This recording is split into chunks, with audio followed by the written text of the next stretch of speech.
La entrevista del Telematutino 11, gente importante a tratar temas importantes. Nos acompaña el licenciado Danilo Medina, candidato presidencial del Partido de la Liberación Dominicana y de varios partidos aliados. Enhorabuena, licenciado, caray. Por fin lo tenemos. Pagando deuda. Bienvenido. Muchas gracias. Yo le dije en una ocasión que... Gracias. Igual a ustedes. En una ocasión yo le dije que es muy bueno ser acreedor de un futuro presidente. Sí, me lo dijo. Pero aquí estoy pagando. Le dije que era el primer programa que haría y aquí estoy. Exactamente. Licenciado, hubo un tema la semana pasada muy caliente a tono de unas declaraciones del senador PLDista por San Cristóbal, que es el tema de la reforma fiscal, que ya el CONEP ha hablado o ha pedido una reforma fiscal integral. ¿Cuál es su idea con ese tema particularmente, pero en sentido general, con el manejo del presupuesto, con los ingresos, las recaudaciones fiscales en República Dominicana? Bueno, pues formalmente buenos días. Yo he sostenido cantidad de reuniones privadas con diversos sectores de la sociedad y el tema de los impuestos siempre ha salido en las reuniones. Hay una queja permanente del sector empresarial que entiende que está pagando muchos impuestos. Y eso cada vez que tenemos la oportunidad de reunirnos siempre recibimos esa queja. Y por el otro lado, el Estado siente que está recaudando poco, que hay una presión tributaria que es baja, que apenas llega al 13%, y que con una presión tributaria de 13% no se pueden resolver los problemas de naturaleza social que tiene la República Dominicana de hoy. Y particularmente yo siento que ambos tienen razón, que hay una cantidad de impuestos que están gravando las empresas que son relativamente altos, y también que el Estado está recibiendo pocos ingresos. Entonces yo digo que lo que tenemos que hacer de cara al futuro tiene que ser de consenso. Nos tenemos que sentar para ver cuál es el modelo tributario que necesita el país, que permita que las empresas puedan crecer y se puedan desarrollar. ¿Cuál es el modelo de política fiscal que debemos tener para que el modelo impositivo del país no obstaculice el desarrollo y el crecimiento de las empresas? Y al mismo tiempo, ¿cuál es el modelo que le puede dar al Estado los ingresos suficientes para atender las demandas sociales?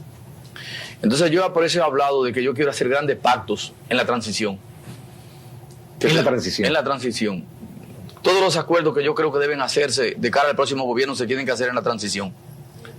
Una vez que pasen las elecciones, yo voy a convocar a los sectores productivos, a las organizaciones de base de la sociedad, en las áreas que le correspondan, para que hablemos de cuál es el modelo que debemos establecer en la República Dominicana que nos permitan establecer un modelo de política económica que garantice el crecimiento de las empresas y que éstas puedan a su vez resolver el problema de la falta de oportunidades del ciudadano en el sector laboral.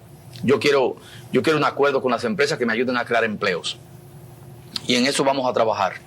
El senador Tommy Galán, de alguna manera, si lo dijo, lo rectificó, y si no lo dijo, lo desmintió, de que él no ha hablado de reforma tributaria. Y el presidente de la República también se adelantó y dijo que no hay en los planes del gobierno hacer ninguna reforma tributaria. Ahora, nosotros tenemos que definir el futuro de la República Dominicana. Y lo vamos a hacer de consenso. Aquí no habrá sorpresa, aquí no habrá golpe asillado con nadie. No habrá paquetazo. No habrá ni remiendos. Lo que hagamos tiene que ser integral.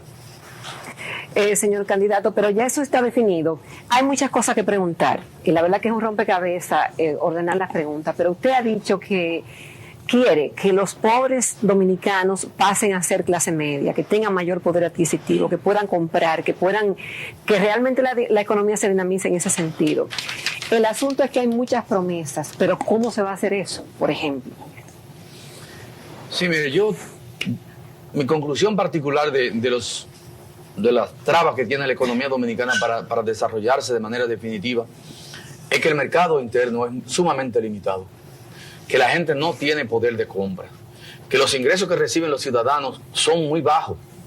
Aquí tenemos un sector laboral que está dividido en una parte formal y en una parte informal. La parte formal de la economía es menor. Se estima que entre el 40 y el 44% de la población económicamente activa tienen salarios fijos y permanentes. Y la otra parte, que está entre el 56 y el 60%, viven la informalidad. Mucha gente dice que hay grandes ingresos en el mercado informal, y es verdad, pero son los menos. En general se trata de empleos precarios, de baja calidad y de baja remuneración. Y los que están trabajando en el mercado formal, sus ingresos en el 68% de los casos no llegan a 10,000 pesos. Y mi conclusión particular es que en la República Dominicana de hoy se hace sumamente difícil que un ciudadano pueda vivir con un salario que esté por debajo de 10,000 pesos.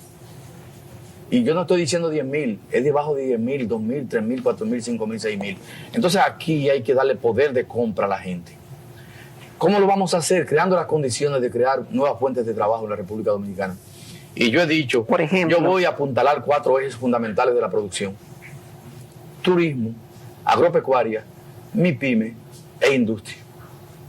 Y dejo el sector industrial de último, porque en el mundo de hoy, donde las grandes empresas industriales del mundo han derribado las fronteras comerciales de nuestras naciones, y hoy los productos de los países industrializados entran a nuestro mercado, esas empresas están produciendo en millones de unidades.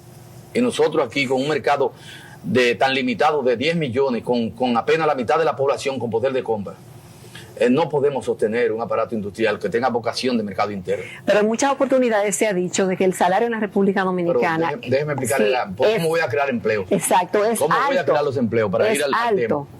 Que los salarios dominicanos de los obreros y de los empleados, algunas veces las instituciones empresariales le dicen que es alto, que el problema es que se puede comprar poco con lo que se gana. Es que hay dos maneras de que el costo de la vida sea alto: o que los salarios sean bajos, o que los artículos estén caros. Y entonces, ¿con qué nos quedamos aquí? Los salarios son bajos. Y los artículos son baratos. En general los salarios son bajos. Las naciones que crecen y se desarrollan, no hay productos baratos, porque los salarios son altos y son un componente importante del costo de producción de un artículo. Entonces, en general, lo que hay que elevar el nivel de ingreso de la gente. Y yo he dicho, yo quiero pactar en la transición un acuerdo con el sector involucrado en el turismo de la República Dominicana. Yo quiero un pacto para traer 10 millones de turistas a la República Dominicana en los próximos 10 años. Yo quiero un crecimiento de 500,000 turistas por año. Quiero un turista por habitante, que es una meta que la tiene todo el mundo. Hay incluso Jamaica, que es un país con menos atractivo turístico que nosotros, tiene 2 millones de habitantes y tanto, y tiene 3 millones de turistas. Pero mi modelo es el modelo español. España tiene 40 millones de habitantes, y en el año 2010, porque no tengo la estadística del 11, en el año 2010 le visitaron 56 millones de turistas. Eso lo hizo Francia y lo hizo Italia, un turista por habitante. Ahora, ¿qué tenemos que hacer? Sentar el sector turístico del país y el Estado Dominicano en una mesa y planificar qué debemos hacer para que los turistas vuelvan a la República Dominicana, para que repitan, porque aquí apenas está repitiendo el 15%, en España repite el 40%, para que eleven la cantidad de noches que pasan en el país. Aquí estamos entre 7 y 9 noches, en España están entre 14 y 18. Y vengan a la República Dominicana. Y yo lo que le estoy diciendo es que como Estado yo haré lo que se tenga que hacer en la República Dominicana para que el turismo se convierta en la locomotora del desarrollo nacional. Yo aspiro que en los próximos 10 años dupliquemos la cantidad de turistas que vienen a la República Dominicana. En los últimos 50 años la República Dominicana ha podido construir 70,000 habitaciones hoteleras. Si nosotros duplicamos el número de turistas que vienen al país, vamos a tener que duplicar por 2 también el número de habitaciones hoteleras. Y usted se imagina lo que significa para este país que nosotros podamos hacer lo mismo que nos costó 50 años hacerlo en 10 años. Usted se imagina cómo se van a dinamizar las empresas de construcción, cemento, varilla, ferreterías, artesanía, todo lo que tenga que ver, muebles, textiles, para construcción de sábanas, de toallas, de almohadas. Lo que pasa es que tenemos que integrarnos hacia adentro también, que todas estas cosas puedan ser producidas en la República Dominicana, para que podamos aprovechar eso. Pero además, estos 4.2 millones de turistas que están viniendo estos 4 millones que están viniendo a la República Dominicana le están dejando más de 4.000 millones de pesos en divisas. Le están comprando al campo más de 20.000 millones de pesos en productos agroalimentarios. El día que aquí vengan 10 millones, si lo conectamos con una transformación en el sector agropecuario como yo me propongo hacer, el campo le puede vender a los hoteles cerca de 60, 70 y tal vez hasta 100 mil millones de pesos al año. Y eso es crear las condiciones para exportar dentro del territorio. Porque cuando un turista venga a la República Dominicana y te consuma mangú, estamos exportando plátanos. Si te consume leche, es exportación de leche, queso, exportación de queso, arroz, exportación de arroz. Todo lo que se produzca aquí estamos exportando sin barreras fitosanitarias, como tienen los países industrializados contra nosotros, y sin tener que pagar fletes. Entonces, de lo que se trata es que nosotros podamos ir repensando el país. ¿Dónde están las ventajas comparativas de la República Dominicana y cómo lo podemos lograr? El campo tiene que sufrir una gran transformación. El campo me tiene que dar las 3 condiciones básicas que se requieren en una sociedad cualquiera: seguridad alimentaria, empleos rurales y generación de divisas. Y yo voy a hacer lo que se tenga que hacer con el campo para que eso pueda ocurrir. Licenciado, en el sector agropecuario, que es una de las banderas de su oponente, cuestiona, dice que el campo está quebrado, que... Él lo quebró, que es diferente. Él quebró al campo. En el gobierno de Hipólito Mejía la agropecuaria no creció. Ahora las cifras revelan que está creciendo. Pero incluso con excedentes. Tenemos, por lo menos hay 2 rubros que son importantísimos. Tenemos excedentes de producción, que es en el arroz y en los huevos. El tema del financiamiento, licenciado, que parece que es uno de los talones de Aquiles del sector. ¿Cómo usted lo manejaría? Bueno, es que en el gobierno de Hipólito Mejía, con la crisis bancaria, que dicho sea de paso, él ha adjudicado todo el fracaso de su gestión a la crisis bancaria. Pero lo cierto es que todos los indicadores económicos comenzaron a variar desde el primer año. Por ejemplo, la pérdida de empleo. En los 2 primeros años se perdieron 260.000 empleos antes de la crisis bancaria. Antes de la crisis bancaria se perdieron 260.000 empleos. Ya en el año 2003, la tasa de desempleo había crecido 2.2%. Y lo mismo había pasado con el número de pobres. La pobreza había crecido en los primeros 2 años. Y había crecido la cantidad de indigentes. 70.000 personas ya habían pasado a ser indigentes en los primeros 2 años. Entonces, fue el modelo completo que colapsó. Y tampoco se puede hablar de que fue la crisis bancaria porque quienes la manejaron fueron ellos. Fueron ellos que manejaron la crisis bancaria, que la manejaron al margen de la ley. Y todos los problemas que se derivaron de un manejo incorrecto es responsabilidad de ellos. Porque un gobierno no puede decir, me pasó esto, pero tú eras que gobernaba.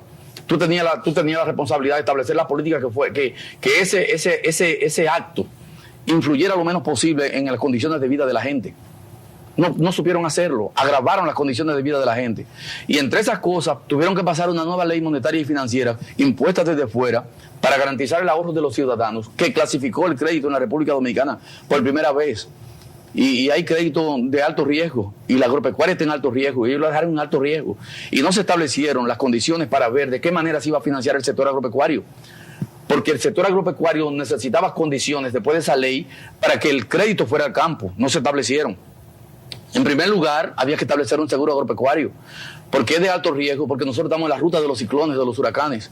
Y nadie quiere prestar, porque el préstamo que va dirigido al sector corre un alto riesgo. Y entonces las normas prudenciales que se establecieron castigan el préstamo de alto riesgo. Y yo estoy diciendo, yo me voy a juntar y tengo el compromiso hecho con la Junta Agroempresarial Dominicana de que tan pronto lleguemos al país, nos vamos a sentar y vamos a cuantificar el monto de los recursos que requieren para la transformación del campo. Hay que crear un fondo de garantía para los préstamos agropecuarios, para que el banquero no tenga que hacer acopio de su propia ganancia para poder justificar un préstamo de alto riesgo que se le hace al sector agropecuario. Que haya un fondo que garantice que se le pueda prestar y que ese fondo garantice que el crédito al sector agropecuario, si es posible, llegue a una tasa privilegiada, para que podamos incentivar la producción en el campo de la República Dominicana. Hay que diversificar el campo. Hay que hacer reconversión de algunos productos que no son rentables para la economía dominicana. Pero para eso hay que financiar a los productores de cómo hacer esa reconversión con éxito y garantizarle mercado para que puedan exportar. Aquí hay que llevar la agropecuaria a exportar. De hecho, estamos exportando bastante. Hay muchos rubros nuevos, especialmente aquellos que se están produciendo en ambiente de temperatura controlada, que están dirigidos al mercado exterior y a los hoteles. Hay que incentivar eso. Y eso tiene que darse una combinación con el cuerpo consular y diplomático de la República Dominicana. Usted no puede tener en tiempo de paz, como el que vive el mundo de hoy, en lo relativo a nuestra región, que no tenemos conflictos bélicos con nadie. Nosotros, por ejemplo, la República Dominicana no tenemos conflictos bélicos con nadie, ni siquiera con Haití. Entonces, ¿qué hacemos nosotros con embajadores con sueldos de lujo en dólares pagados si no están al servicio de la producción local. Nuestros embajadores tienen que estar buscando mercado para nuestros productores, para que la gente tenga información adecuada de qué producir y dónde vender. Y el cuerpo consular nuevo, el que se instalará a partir del próximo 16 de agosto, y diplomático, tendrá que estar al servicio de los productores. Tenemos que Sí, no va a ser un premio para los políticos. No, ni para de vacaciones. ni para la tercera edad tampoco.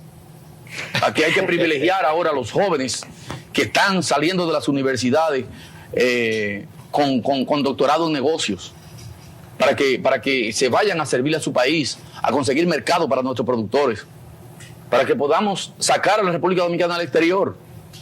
Nosotros no podemos seguir con esa vocación de un mercado interno tan limitado. Por eso que yo estoy hablando de la ampliación del mercado interno. Yo quiero tener un país que tenga el potencial de 20 millones de consumidores. Yo quiero 10 millones de turistas, 10 millones de dominicanos con poder de compra, y quiero un tratado de libre comercio con Haití. Porque nosotros tenemos muchas ventajas que podemos sacar de un tratado de libre comercio con Haití. Haití hay que dejar de verlo como una amenaza y verlo como una posibilidad de desarrollar nuestras empresas, atendiendo a que hay un mercado que está ahí, que es el más cercano a nosotros, que demanda bienes de producción local en la República Dominicana, y que hay que crear las condiciones para que esos bienes puedan llegar al mercado haitiano, en lo que se producen los cambios económicos que Haití requiere también, para que pueda desarrollar sus propias empresas. Señor candidato, en el tema de los salarios que usted mencionó de los diplomáticos dominicanos que ganan sueldos lujosos, a mí me interesa mucho el asunto de los sueldos. En la República Dominicana se ve que hay funcionarios que ganan hasta $1 millón mensuales. Y hay una gran parte de la población, muchos de ellos empleados también en el sector público, que ganan muy poco. ¿Cuál sería su política en términos de salarios después del 20 de mayo en caso de llegar al poder? Ese es otro de los temas que me han abordado, el problema de los supuestos altos salarios de un sector del gobierno. Ese no es el problema de la República Dominicana. El problema de la República Dominicana son los bajos salarios. Porque yo puedo resolver el problema del grupo pequeño que tiene altos ingresos. Basta que el presidente emita un decreto y que diga nadie debe ganar más que el presidente de la República. ¿Usted estaría de acuerdo con eso? Mire, yo lo que estoy planteando es soluciones colectivas. Yo no quiero ni siquiera ir al gobierno a hacer lo que tengo metido en la cabeza. Lo que le estoy diciendo es que mi problema es cómo hacer que más de 4 millones de ciudadanos que constituyen la población económicamente activa de la República Dominicana tengan salarios decentes, salarios que les permitan intervenir en el mercado para demandar los bienes y servicios que requiere. El problema de que un grupito de 200, 300, 400, 500, que no debe pasar de ahí, que tengan esos salarios de lujo, eso no es el problema de la República Dominicana. El problema es el grueso de la población que no tiene ingresos suficientes, y eso es lo que tenemos que resolver aquí. ¿Cómo hacer que la gente tenga poder de compras? Porque, mire, yo voy a tratar de convencer al empresariado dominicano de que al final del día quien se beneficia de un ciudadano con poder de compra son ellos. Porque la gente, ¿qué es lo que hace? Que consume. Y al final, quien vende es el que se queda con el dinero. Porque cuando una sociedad tiene bajo salario, las empresas tienen un tope para desarrollarse. Porque en definitiva nadie puede vender lo que la gente no puede comprar. Cuando la gente puede comprar, quien se beneficia son las empresas. Y yo quiero hacer entender eso, que nadie gana con salarios bajos en un país. Yo incluso en meses recientes tuve una reunión con los constructores de vivienda. Y le dije, ustedes tienen una amenaza ahí. Y es el hecho de que el grupo que puede comprar un apartamento cada vez es menos. Porque cuando usted compra un apartamento ya no necesita más. Y entonces ese grupo se va limitando y llegará un momento en que va a repercutir en la construcción de más viviendas. Porque la gente no tendrá la capacidad para comprar esa vivienda. Por eso también tenemos que hacer un plan de viviendas en el que podamos pactar con los corredores y constructores de vivienda, un plan en 3 niveles que nos permitan construir las viviendas que requiere el país. Mire, es crear empleo por todas partes. Yo al agropecuario le voy a dar información, le voy a dar tecnología y le voy a dar crédito. Información de qué producir y dónde vender. La tecnología con qué producir y le voy a dar el financiamiento para que compren esa tecnología. Y lo mismo voy a hacer con las pymes. La pequeña, la mediana y la microempresa están llamadas a crear los empleos que requieren estos países.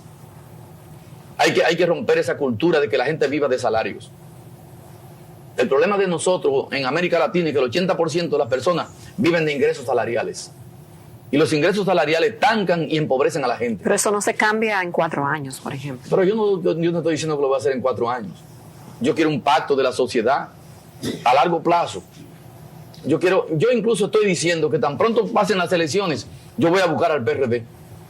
Porque yo quiero un pacto de los partidos políticos, de los sectores empresariales y de las organizaciones de base de la sociedad para que diseñemos qué es lo que queremos hacer de cara al futuro con la República Dominicana. Y hay líneas que son fundamentales que tenemos que pactar de largo plazo. No para que yo la haga, sino para que la hagan varios gobiernos.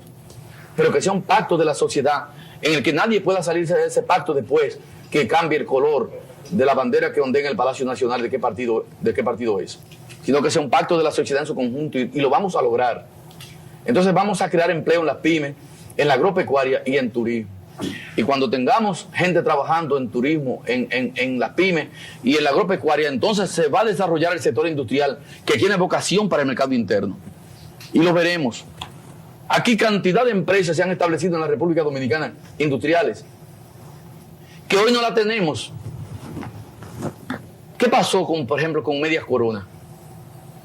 Con la estufa Bompani, con la nevera Nedoca, con los aire acondicionados Kipray, con el calzado Mocachú, con los tenis Paseo 7 Vida y Campeón, con los jabones y los detergentes. Le están en la góndola de los supermercados, pero ya no se fabrican aquí. Y cada vez que compramos un producto de eso, estamos financiando trabajadores de otros países. Los productos Colgate Palmolive, que los fabricábamos ayer en la Máximo Gómez, cerca de la Pedro Livio Cedeño, por ahí después del cementerio, estaban ahí, hoy no se fabrican, lo traen. Entonces yo quiero que esas empresas estén aquí hay que apuntalar el sector industrial de la República Dominicana. Y lo que se tenga que hacer en función de las trabas que tienen para poder exportar y para poder competir, lo tenemos que resolver. Hay que tener un sector industrial pujante que nos ayude en la creación de empleos. Pero la mayor ayuda que podemos tener es ciudadanos que demanden bienes. Porque cuando la gente compra, la demanda crece. Cuando la demanda crece, la producción se incrementa. Cuando se incrementa la producción, se incrementan los empleos. Cuando se incrementan los empleos, se incrementan los ingresos de nuevo. Y con el incremento de los ingresos vuelve a incrementarse la producción. Yo quiero crear un círculo virtuoso de crecimiento sostenido de la economía dominicana. Y a eso es que vamos. Licenciado, con su permiso y los amables televidentes, nos vamos a una pausa comercial. Tenemos muchos temas todavía, no solamente del área económica. Volvemos en unos minutos.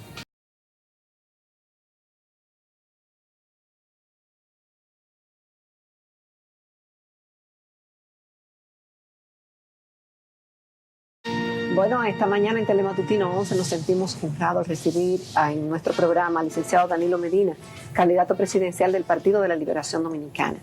Licenciado, muchas cosas. Yo he estado revisando cuidadosamente su propuesta, lo que ha salido en los medios de comunicación, lo que usted está ofreciéndole al país para que lo escojan como su presidente el próximo 20 de mayo. Y su eslogan, continuar lo que está bien, corregir lo que está mal y hacer lo que nunca se ha hecho. Pero yo quiero preguntarle una vez más, ¿qué es lo que está mal? Porque la gente quiere un cambio y sus voceros insisten que usted es el verdadero cambio. Obviamente, solo se cambia haciendo cosas diferentes. En el caso de corregir lo que está mal, ¿qué es lo que usted entiende que está mal? Es de eso que estamos hablando. Cuando yo digo que vivimos en una sociedad donde la gente tiene bajo salario, eso está mal. Cuando yo digo que vivimos en una sociedad donde la mayoría de las personas viven en el sector informal de la economía, eso está mal. Nosotros tenemos que ir a una economía que formalice el empleo y que formalice las empresas. Y cuando yo hablo de que lo que tengamos que hacer lo tenemos que pactar y debe ser integral, yo quiero formalizar las empresas. Aquí las empresas no están formalizadas, no tributan y sus trabajadores no tienen seguridad social. Y eso está mal. Apenas el 46% de los ciudadanos tienen seguridad social en la República Dominicana. Es decir, usted ampliaría para que los ciudadanos tengan más seguridad social. No, es que tiene que tener el 100% de los ciudadanos deben tener seguridad social, deben tener seguro de salud y deben estar sometidos al régimen de pensión. Es decir, eso es lo que está mal o lo que nunca se ha hecho. Todo eso está mal. Ahí. Y también nunca se ha hecho. Ahora, mire, yo voy a hacer una novedad ahora aquí. Díganos. Nosotros estamos preparando un trabajo en la red que se llama Ponte para tu País. En lo que yo voy a hacer, que la gente diga qué está bien, qué debo continuar, qué debo corregir y qué es lo que nunca se ha hecho. Y la mayoría de las propuestas que me hagan, que sean de consenso, nosotros la vamos a integrar al programa de gobierno para que venga desde abajo, desde la sociedad, las cosas que se deben continuar, que la gente entiende que está bien, cuáles son las que están mal, que se deben corregir y qué es lo que nunca se ha hecho, que se debe hacer. Eso lo vamos a hacer en este mes, probablemente, aprovechando el mes el Día de la Juventud, vamos a tratar de sacar la propuesta en la red para que la gente participe con nosotros y nos ayude a identificar las cosas que deben continuar, las cosas que se deben corregir, las que nunca se han hecho. Licenciado, hay un tema también importante. Usted viene del Partido de la Liberación Dominicana, un partido que se vendió como el partido de la continuación de la obra de Juan Pablo Duarte. Sin embargo, parece que el tema de la corrupción le ha dado muy duro al gobierno, en términos parece hasta de expectativas. Cuando se hacen las encuestas, ese tema sale muy importante, hay estudios internacionales. ¿Qué haría usted con el tema de la corrupción? Especialmente porque es el mismo partido y son los mismos funcionarios. Mire, yo recuerdo que cuando encuestábamos en el gobierno de Hipólito Mejía, el tema decía que el gobierno más corrupto en la historia de la República Dominicana. Hoy las cosas han cambiado y ahora se dice que el más corrupto es el gobierno del Partido de la Liberación Dominicana. Es como el refrán que se dice que cualquier tiempo pasado fue mejor. Y eso es lo que vivimos. Lo que pasa es que la gente tiene una percepción equivocada de la política y de los políticos. La gente ¿Cómo cree, así? sí, porque la gente cree que lo que está dañado son los políticos y la política. ¿Y qué es lo que está dañado? La sociedad. Miren, nadie... Pero incluido también quienes... los políticos, que son parte de la sociedad. Somos todos. Todos, entonces. Aquí hay problemas en la familia, hay problemas en las empresas, hay problemas hasta en las iglesias, hay problemas en los partidos, hay problemas en los funcionarios del gobierno y hay problemas en los políticos. Mire, el político que viene de una cuna de valores no se corrompe, no se daña. El asunto que son fondos públicos. Sí, mire, por eso es más visible, porque son fondos claro, públicos. Y es de todos. Cuando un político procede de una cuna con valores, le puede pasar el tesoro de los Estados Unidos por la mano y no lo toca. Ahora, cuando usted viene de una cuna carente de valores, la primera oportunidad que se le pasa por la mano la aprovecha. Entonces, aquí tenemos que trabajar en la base de la sociedad. Tenemos que construir capital social en el país, que no hemos podido construir capital social.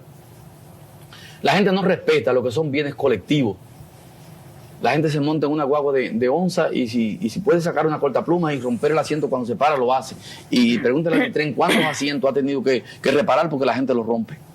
Usted va a una escuela y todos los años ahora hay que comprar los pupitres porque los rompen los muchachos. Los baños están todos rotos. Yo recuerdo cuando yo estudié en una escuela pública y yo no recuerdo que se reemplazara ninguna butaca durante los 4 años que yo tuve en el bachillerato. Las butacas se mantuvieron ahí. Ahora todos los años las butacas se rompen. Hay que comprar butacas de nuevo. Los sanitarios están rotos. En los centros médicos del Estado, equipos que son carísimos, porque se le quemó un fusible, lo tiran en un almacén y luego desaparece. Y esos equipos que cuestan cantidad enorme de dinero aparecen en otro lugar. Nosotros no nos asociamos para defender bienes públicos, bienes colectivos. Los que viven en edificios saben que hay una junta de vecinos que viven en el edificio y cuando lo convocan van 2 o 3, el resto no le importa. A duras penas pagan la cuota de mantenimiento del edificio que deben pagar, pero no la quieren pagar. No nos asociamos para defender un parque, no nos asociamos para defender un río, porque no hemos podido construir capital social. En la República Dominicana hay una cultura en la que cuando un empresario, por ejemplo, ve a un funcionario público, le ve un letrero en la frente que dice ladrón. Y cuando el funcionario ve al empresario, le ve uno en la frente que dice evasor. Entonces esta cultura tiene que ser superada en la República Dominicana. Muchas veces creemos que un empresario es ético y moral cuando paga sus impuestos. Y no solamente basta con pagar sus impuestos para ser un empresario ético y moral.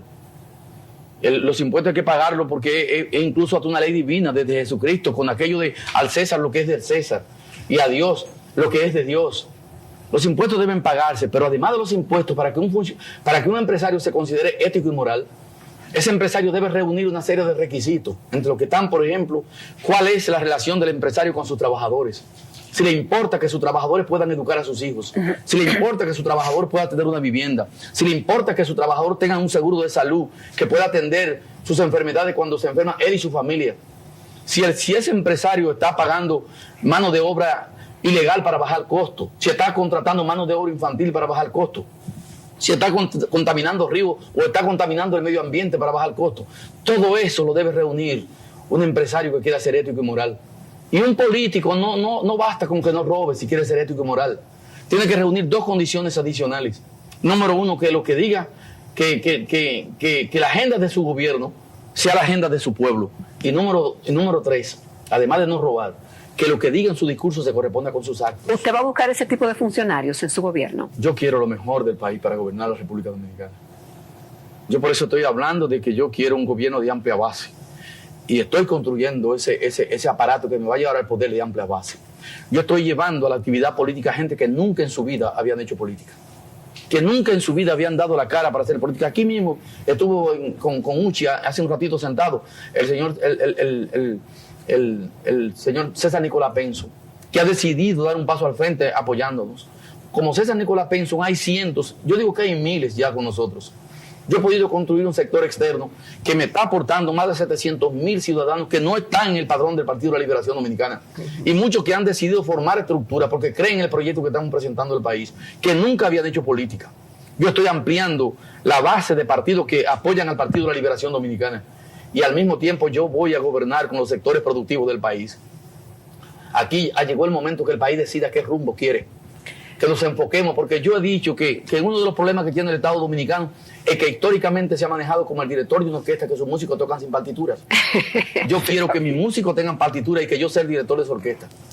Mire, esta es la segunda vez que usted es candidato presidencial. Han pasado 12 años, 2000, 2012. Lo vimos en la escena pública con ese mismo deseo en el 2007. Del 2000, 2007, 2012, ¿cuánto ha cambiado Danilo Medina? ¿Y cuáles son los errores del 2000 que esta vez no va a cometer? Sí que cometió alguno en campaña. En el 2000 me dijeron... O reflexiona, ¿qué se ha tenido que adecuar? ¿Cuánto ha cambiado? El compañero Monchi Fadul me ha dicho que tengo que cometer errores, porque fue un error no cometer errores en el 2000. Así. Entonces, me está diciendo comete errores. Bueno, mire, el país ha cambiado mucho. Y usted ha cambiado mucho. La República mucho Dominicana de hoy no es ni remotamente parecida a la República Dominicana del 2000. Este país se ha transformado. El gobierno del Partido de la Liberación Dominicana ha transformado la República Dominicana. En todos los indicadores, en todos. Yo por eso digo, aquí hay dos visiones de país, aquí hay dos estilos de gobernar. Un estilo que crea riquezas, que lo dirige el PLD, y un estilo que destruye riquezas, que lo dirige el PRD. Un estilo que incrementa el empleo y un estilo que destruye el empleo. Un estilo que incrementa los ingresos de la gente y un estilo que destruye el ingreso de la gente. Un estilo que baja pobreza y un estilo que incrementa pobreza. Un estilo que disminuye indigencia y un estilo que incrementa la indigencia. Eso es lo que está en juego en la República Dominicana. Y ese candidato dice que es el del PRD, que le lleva 20 puntos en las encuestas que él tiene, y dice que en la percepción le lleva un 30%, lo dijo en Valverde Mao. Todo eso, y entonces, todo eso fue verdad, pero hasta agosto. Que despierte, que él sabe que está abajo. En agosto es cierto que me llevaba 20 puntos de ventaja y 34 en la percepción, no 30 como dice, 34. ¿Y cómo están ahora los números, licenciado? Bueno, lo primero es que superamos la diferencia que teníamos y la diferencia se maneja según las encuestas, desde 4 hasta 13 puntos me dan las encuestas por encima del señor Hipólito Mejía. Hipólito perdió las elecciones y la tiene que perder porque quien no es capaz de unificar a su partido no puede unificar el país alrededor suyo. Licenciado, ¿y qué viene ahora en la campaña ya con su candidata vicepresidencial, ya en esta recta final? ¿Qué viene ahora? Bueno, un incremento del activismo electoral. Ahora podemos establecer 3 frentes y prácticamente 4 frentes de movimientos electorales de campaña del proyecto nuestro. Y yo digo que hasta tal vez 7 u 8, porque también los partidos aliados tendrán su propia campaña, en el sentido de que ellos quieren aprovechar esta campaña electoral para crecer y para fortalecer sus organizaciones. Pero ahora lo que viene es una campaña desde el centro de mando de la campaña nuestra, un frente encabezado por el compañero presidente de la República en la medida de sus posibilidades, porque no puede abandonar el ejercicio de ser el presidente de la República para salir a hacer campaña, pero en las horas en que él no tiene compromiso de trabajo, después de las 6 de la tarde, el presidente tiene pleno derecho a hacer campaña electoral. Y los fines de semana que su tiempo no está comprometido también tienen derecho. Nosotros vamos a aprovechar el tiempo que al presidente le sobra. Como dice la canción de Rina Ramírez, el tiempo que te quede libre, dedícalo a mí. Es posible. Dedícalo a mí. Entonces, lo que le sea posible, él lo va a dedicar a la campaña. Y entonces está ya la candidatura de la boleta, la compañera Margarita, que tiene una popularidad enorme en el país, que tiene una imagen muy fuerte. ¿Ustedes van a estar juntos en las marchas o...? En ocasiones. Ella tendrá su programa, yo el mío, y en las cosas importantes que debemos aparecer juntos, apareceremos juntos. Van a coincidir. Sí. Señor Medina, la gente tiene muchas expectativas con estas elecciones, todo el mundo quiere cambio, todo el que está en política quiere que le den algo o que se le reconozca algo. Y hay una deuda social grande de todos los gobiernos con la República Dominicana, con el país. Pero no podemos negar que por más deseos y buenas intenciones que se tengan, estamos en medio de una gran crisis internacional, que de una manera u otra impactará a la República Dominicana. En medio de ese panorama, la capacidad de maniobra para satisfacer a la gente que quiere un cambio, ¿usted cree que todavía se pueden seguir haciendo promesas en medio de este panorama? Bueno, no hay promesas. La sociedad tiene un diagnóstico. Y usted levanta un diagnóstico de la sociedad en su conjunto, del país, y entonces aparecen las cosas que están bien, las cosas que hay que corregir y las cosas que nunca se han hecho. Y eso es lo que nosotros estamos diciendo. Dice Boca Chico que siga haciendo lo que está bien, porque si se pone a corregir lo que está mal, no va a poder hacer lo que nunca se hizo. Porque para hacer lo que nunca se ha hecho hay que corregir cosas que están mal. Por ejemplo, el modelo educativo hay que corregirlo. Pero no es porque hay un modelo en la República Dominicana que ha abandonado la educación, como pueden creer mucha gente. No. Es que hay un modelo educativo que tiene mucho que ver con las condiciones de vida de la gente. O sea, errado el rumbo. No es eso. Es que usted tiene que, el diagnóstico que tenemos es que el Estado ha hecho todo el esfuerzo por incrementar el inicio escolar de los niños que deben ingresar al sistema educativo. Y de hecho, ha establecido prácticamente un récord. 98% de los niños que deben ingresar al sistema están ingresando. ¿Qué es lo que está pasando?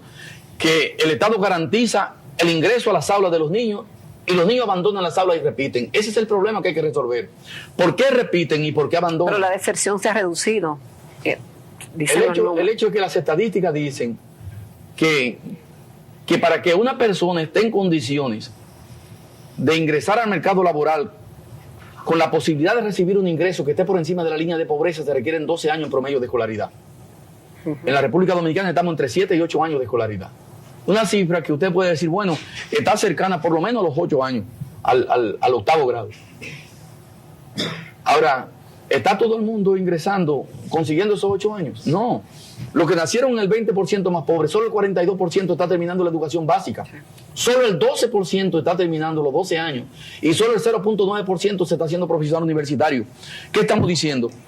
Si se requieren 12 años de escolaridad para que usted pueda superar la pobreza de sus padres, y los que nacieron en el segmento más pobre, solamente el 12% alcanza los 12 años de escolaridad. 88 de cada 100 están siendo condenados a ser pobres de por vida en función de las estadísticas económicas. Eso está mal. Eso lo tenemos que corregir. Y entonces usted tiene que reinventar qué hacer para garantizar que esos niños que nacieron en el 20% más pobre también tengan el derecho a conseguir los 12 años de escolaridad, que lo pongan en condiciones de insertarse en el mercado laboral con la posibilidad ¿Y cómo usted va a lograr que padres permanezcan en la escuela? con la tanda extendida. Yo estoy anunciando una tanda extendida de 8 horas de docencia, que los niños ingresen a las 8 de la mañana y se retiren a las 4 de la tarde. Eso me garantiza 2 cosas. Número 1, que las madres solteras, que son el 40% de los hogares de la República Dominicana, están siendo conducidos por madres solteras, la mayoría pobres. No tengan que quedarse en la casa cuidando a los niños y sacando el más grande para mandarlo a trabajar. Con la tanda extendida, los niños tendrán su alimentación asegurada en las escuelas y ellas podrán trabajar.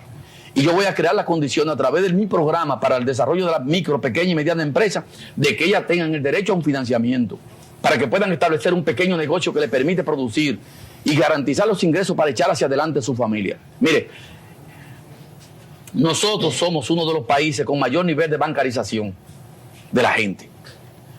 Y hoy en día está consagrado en los derechos humanos que el derecho al financiamiento es un derecho humano.